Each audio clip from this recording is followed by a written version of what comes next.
مش ما يعني الموضوع اكبر يا شيخ من انه يكون واحد او واحدة. لا، الهدف مصر يا شيخ. فانا بوجه لكل الاخوة المسيحيين، احنا كنا مع بعض، احنا بنحضر اعيادهم.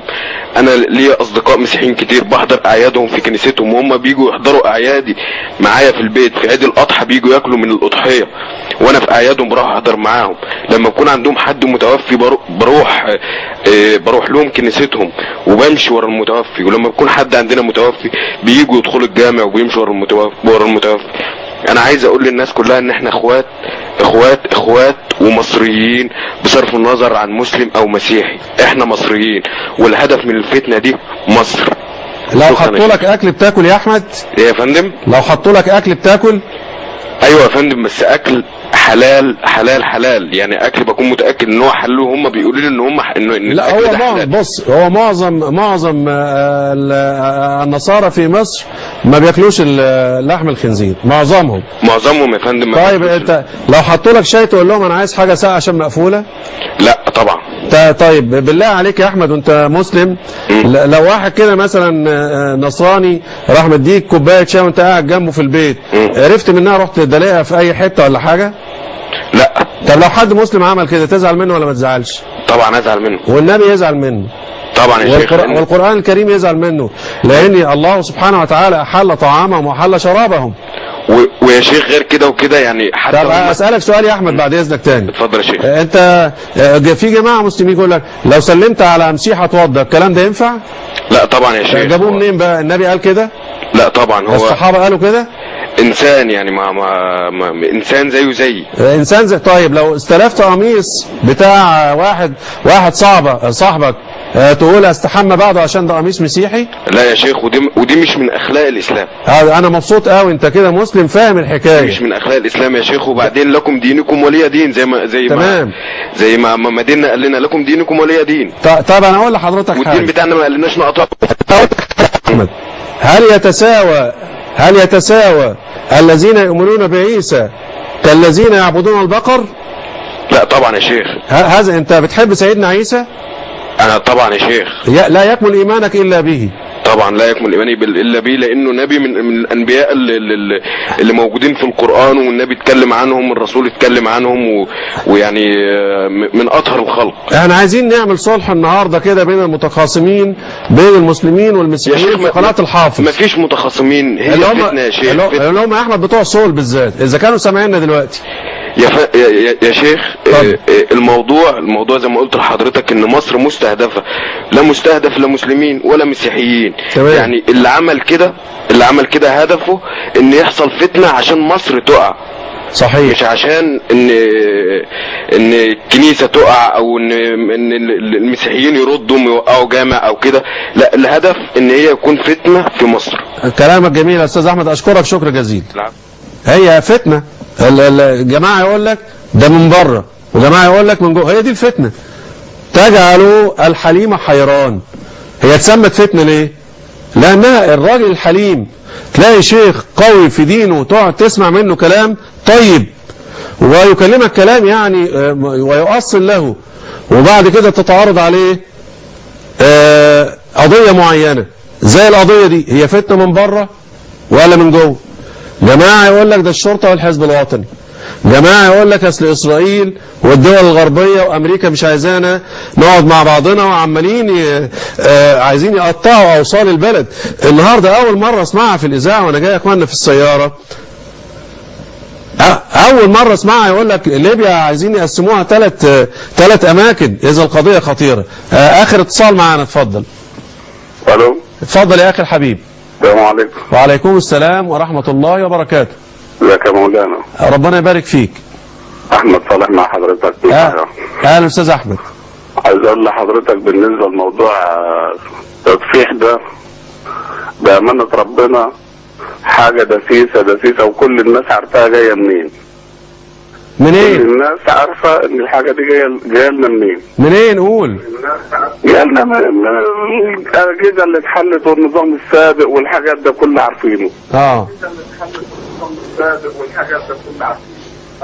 تمام. حضرتك دلوقتي انا بالنسبه للاخوه المسيحيين، احنا في اللجان الشعبيه اللي كنا قاعدين في الشارع دي حضرتك، معايا مهندسين ودكاتره وكل ده مسيحيين قاعدين اكلين شاربين نايمين مع بعض في الشارع. يقول لي اتفضل ريح لك ساعه، اروح اريح ساعه، انا اجي انزل اقول له اتفضل ريح لك ساعه يا دكتور وراك شغل الصبح، يروح يريح له ساعه او هكذا. ومعايا اخوه مسيحيين من هنا من بني سويف، من كل حته في بني سويف، من الفشل ونزله حنا وكل الكلام ده. والله يا مولانا ما بنسيب طاقه ناكلها من غير ما يكونوا معانا. طب بالله عليك كده المريض، اسمعني بس كلمه، المريض لما بيجي له الدكتور المسيحي بيقول لا والله انا عايز واحد مسلم؟ لا دي لا، بالامانه لو كانت الست بتاعتي بس هي اللي عايزه الدكتور لازم تكون دكتوره انثى. انا بتكلم على المريض. هو ده من ديننا انه المراه لا تكشف الا على طبيبه مسلمه، وان لم تجد فلها فقه برضه، يعني برضه مش النصرانيه ممنوعه تماما، وان لم تجد ما تلاقيناش يبقى هنروح عمليه فقه اولويات، ودي موجوده عند النصارى. يعني هو لو مثلا الكنيسه عامله مستوصف والجامع عامل مستوصف، بيعمل ايه؟ بيعمل الاتي: يا يخاير لو في الجامع الدكتور بتاع المستوصف قوي بيطلع على هناك، طيب الدكاتره متساويين فبيطلع على الكنيسه. المظاهرات دي والزحمه اجربهم على المستشفيات بتاعتهم وبتاعتنا. بس لما اخش على الدكتور يقول لي غريبه انت جاي معاهم، يقولوا له ده والدنا. انا كبير في السن، هم يقولوا له ده والدنا. اشكرك يا حبيبي، ومعلش اخونا الاستاذ المبارك، يعني مفيش فرق خالص. اشكرك يا مولانا، اشكرك اخونا الاستاذ هيثم، ده راجل بركه لو حضراتكم تشوفوه هو والطاقم المعاون، لا تحبوه زي ما انا بحبهم كده، فسمح لنا باتصال تاني. اهلا وسهلا استاذ عصام. استاذ عصام اسمعك بوضوح. ازي حضرتك يا شيخ محمد؟ ربنا يبارك فيك، اسال الله ان يبارك فيك. اتفضل يا اخي. انا عايز اوجه رساله يعني دي لمصر كلها. اتفضل وجه. الله يكرمك. اولا احنا عايشين في البلد اتولدنا فيها المسيحيين اخواتنا، وعايشين طول حياتنا في شغل، في عمل، في كجار، في اي شيء، طول حياتنا ديناتنا خير. اللي بيحصل ده فتنه ولازم كلنا نواجهها، لان في حياتنا ما شفنا حاجه من واحد مسيحي، طول حياتنا نحبهم ويحبونا، وحاربنا مع بعض وعشنا مع بعض. فيعني ياما البلد زي ما ضحى بيها دم مسلم اتضحى بيها دم مسيحي برضه. فالبلد بلدنا كلنا مع بعض، فلازم نتحد مع بعض ونتحدى اي فتنه. تمام. وهي معظم المساجد في المنطقه اللي انا فيها يعني بكره هيكون في نشاط جميل ان شاء الله يعني بخصوص الموضوع ده. تمام. شكرا. ربنا يبارك فيك يا شيخ محمد. جزاكم الله خير وبارك الله فيك وبارك فيك. برضه الاستاذ هيثم يبدو ان هو من بيت كريم، ففي اتصال تاني. اهلا وسهلا. اهلا وسهلا. اتفضل يا اخي الحبيب، اتفضل يا اخي، اتفضل يا حبيب. ازيك يا شيخ حموده؟ اهلا وسهلا. ازي حضرتك، عامل ايه؟ ربنا يبارك فيك. انا بس بعد اذن حضرتك عايز حضرتك يعني تتفضل علينا ويعني تبين لنا حديث النبي صلى الله عليه وسلم الذي قال فيه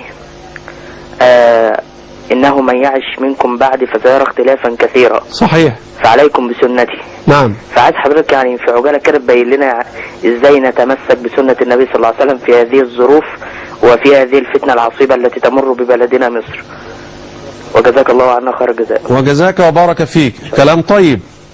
النبي صلى الله عليه وسلم أطلعه ربنا سبحانه وتعالى على بعض الغيوب وعلمه إياها، وعلمه أشياء ستقع بعد موته حتى آخر الزمان. ومن هذه الأشياء أن الرسول صلى الله عليه وسلم أعلمنا أن بعده سيقع الناس في اختلاف كثير.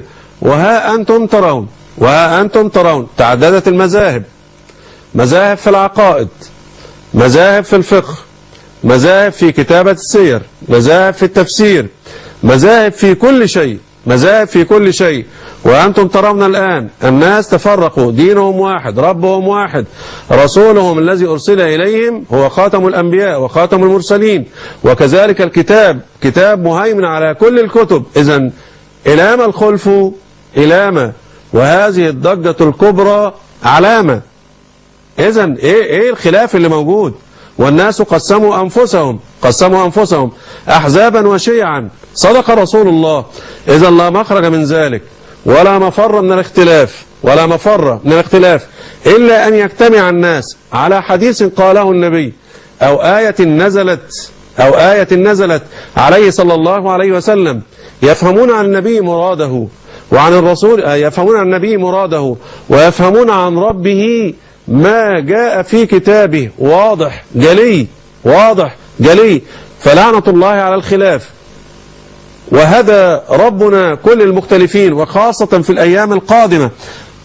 وأخي فتح بابا كبيرا كنت أتمنى أن يفتحه في أول الحلقة. لماذا؟ لأنه رؤوس الفرق بدأت تطل والأعداء متربصون. المسلمون الآن وهنتكلم باللغتين. البابا شنودة قبل أن يسافر إلى أمريكا اجتمع مع كل المذاهب، مع الكاثوليك، مع الأنجليكان، مع كله، وأراد أن تكون كلماتهم واحدة. وترى لابد من التوحد. ترى في هذه الأيام هذه الجماعة تجمع أتباعها في مكان، وهذه الجماعة تجمع أتباعها في مكان، وهذه الجماعة لا ترضى بما تقول هذه الجماعة. إذن لابد ولا مخرج في الأيام القادمة. لا نريد أن نخرج من معتقلات إلى حروب وتطاحن في الخارج.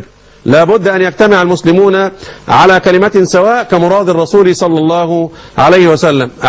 أحبتي، كان الوقت معكم ميسورا، أرجو أن يكون طيبا، أرجو يعني في خلل وفي بعض الأخطاء يقع فيها المتحدث، ولكن عندما يراجع نفسه يسمع الحلقة تاني يقول والله أنا أخطأت في كذا، فعفوا إن ربنا يقبل التوبة ويغفر الذنب. فإن كان أخوكم قد أخطأ في أشياء فاقبلوا عذره.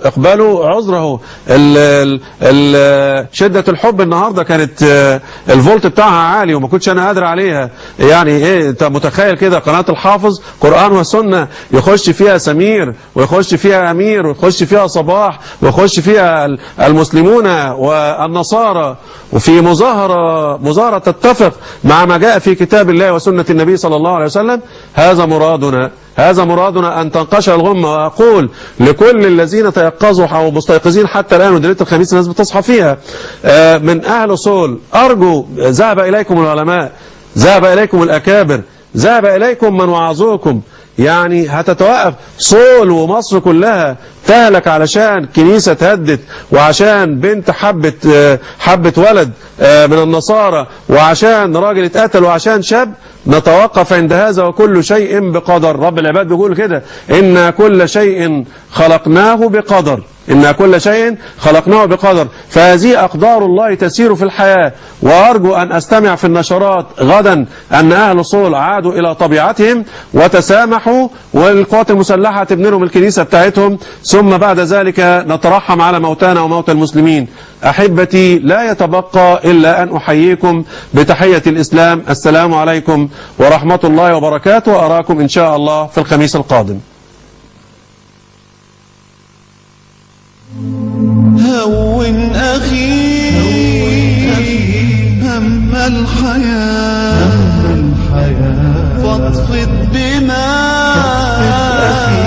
تخفي الشفاء، وارمي حمولك جانبا، هون أخي ودع المصير إلى الإله.